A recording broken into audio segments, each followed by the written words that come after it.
네, 인수위를 출입하는 홍현주 기자와 오늘 대통령실 인선 조금 더 살펴보겠습니다. 홍 기자, 윤석열 당선인이 대선 초기부터 대통령실을 규모를 축소하겠다는 공언을 해왔었는데 오늘 조직도를 보니까 그렇게 됐네요. 네, 그렇습니다. 현 청와대의 3실 8수석 체제가 2실 5수석으로 슬림화됐습니다. 정책실장과 민정수석, 인사수석 그리고 일자리 수석이 폐지됐고요. 민정수석은 법률비서관과 공직기강비서관으로, 인사수석은 인사비서관으로 직급을 낮췄습니다. 새로운 윤석열 대통령실의 조직도를 보면 이전보다 간소화된 점이 눈에 띄는데요. 대통령실이 행정부에 군림하지 않고 업무 조율 기능에 초점을 맞추도록 하는 윤 당선인의 의지가 반영된 것이라는 설명입니다. 행정부를 좀 이렇게 주도하는 그런 청와대의 모습이지 않습니까? 그래서 사실상 행정부가 청와대의 뜻을 집행하는 기관에 머물렀습니다. 이 청와대 인원 30% 감축이 공약이었는데 공약대로 가는 겁니까? 그 감축한다는 기조는 맞지만 딱 30%라는 비율에 맞춰서 인원을 감축하기는 좀 어렵다고 합니다.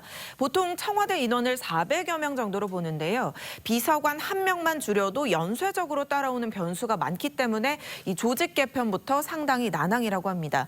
윤 당선인은 출범 초기에는 대통령실 규모를 200명 미만으로 축소해서 운영하고 필요에 따라 차츰 충원해 나갈 계획인 것으로 전해집니다.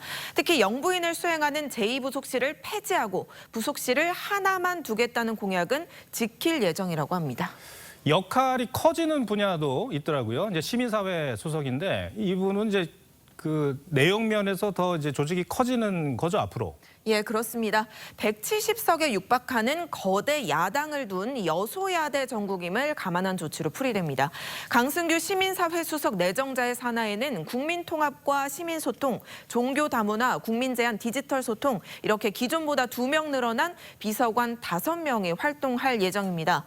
정부 정책을 시민단체 등 국민에게 설명하는 소통의 행보를 더 활발히 하겠다는 건데 장제원 비서실장은 검수완박 때문에 기구를 확대 재편한 건 아니라고 했지만 이번 검수완박 법안 강행 처리 과정에서 무력할 수밖에 없었던 상황도 반영됐다고 볼 수 있겠습니다. 오늘 발표 내용을 보면서 이름이 비슷한 수석이 2개가 있어서 궁금해지는데 이제 시민사회 수석과 사회 수석이 있잖아요.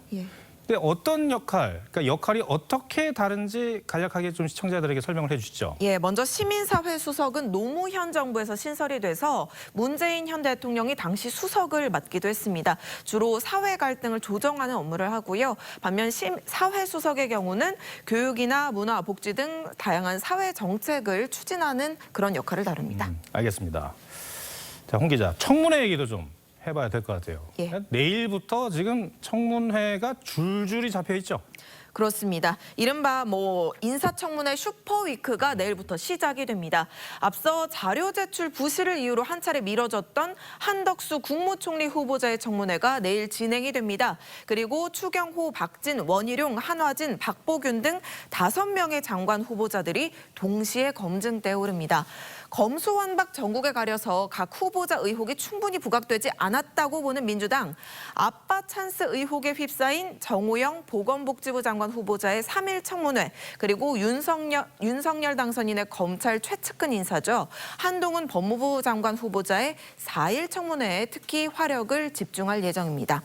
반면 국민의힘은 문재인 정부에서 국회 동의 없이 임명한 장관급 인사가 34명에 달하는 상황에서 망신주기식 청문회를 허용하지 않겠다는 입장입니다.